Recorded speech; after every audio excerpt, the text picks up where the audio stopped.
Okay, so in this demo I'm going to go over Crafty Syntax Live Help on the mobile phone, and this is the mobile app that's coming out in March 2011. So first thing, when you log into the Crafty Syntax, it's going to ask you for your Live Help URL. And it's going to be the full URL to your Live Help installation.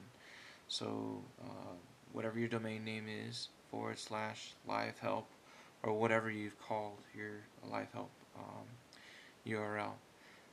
Then you'll put in your username and then your password for your operator login for that live help.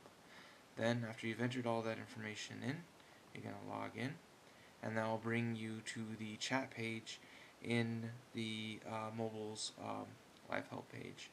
When you have first enter into the chat page, there's going to be a big red note here that you have not entered your cell phone mobile email address. Now, the cell phone mobile email address lets you put in your mobile's email so you can get a notification when a chat alert has come in.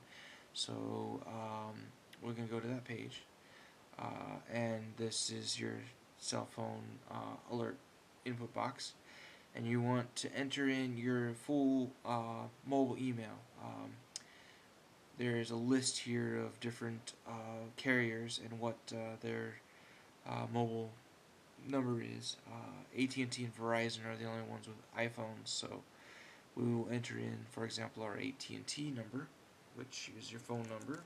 So your 10-digit phone number: 1, 2, 3, 4, 5, 6, 7, 8, 9, 10, and then at txt.att.net.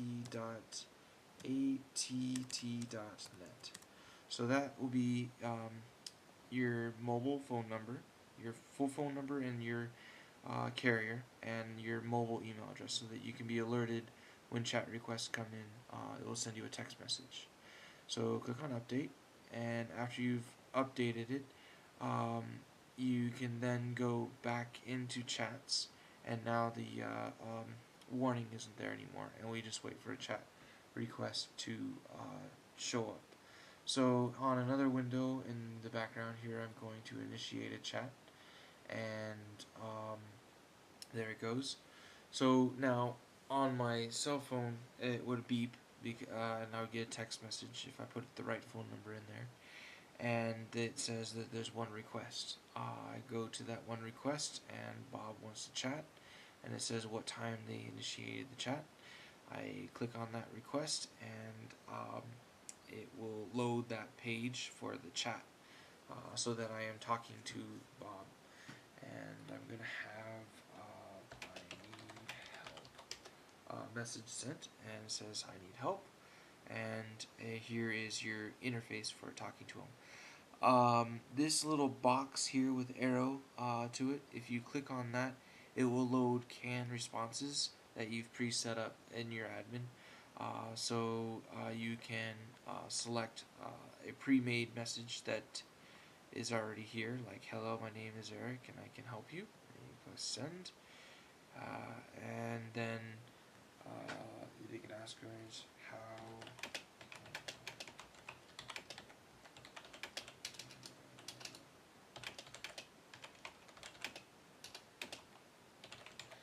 And so they'll ask some more questions like um, uh, whatever they want to ask, like how can I donate money to Crafty Syntax? And if you have another canned response, you can give them a donate URL and say done and send. Or if you want to just type them a message like okay, or whichever, you can just say that. Some of the other controls here, this little arrow to the eye will, if you're talking to multiple different people, will just show just that person's a channel, or the text just to that person. As you get more chats all showing up, they'll show up in this drop menu, like Bob or whoever else you're talking to, and this little paintbrush lets you control the colors of the text and the backgrounds and such. and this little arrow to the door will end that chat session for this user. So if I press this door arrow, I'll end the chat for Bob, and I'm no longer talking to Bob. Some of the other controls here, this visitors button will show who's on the website at this time and where they are from, how long they've been there, how many pages they've viewed, and the last time they've done anything on the site. And if we hadn't already invited them, we'd have an option to invite them to chat. Let's see. That's pretty much the basics. There's some more settings here, and that is the auto invite. When this is checked, it will send an invite to them automatically without you having to send invites. And that's pretty much the basics. I'll add more videos later how we go.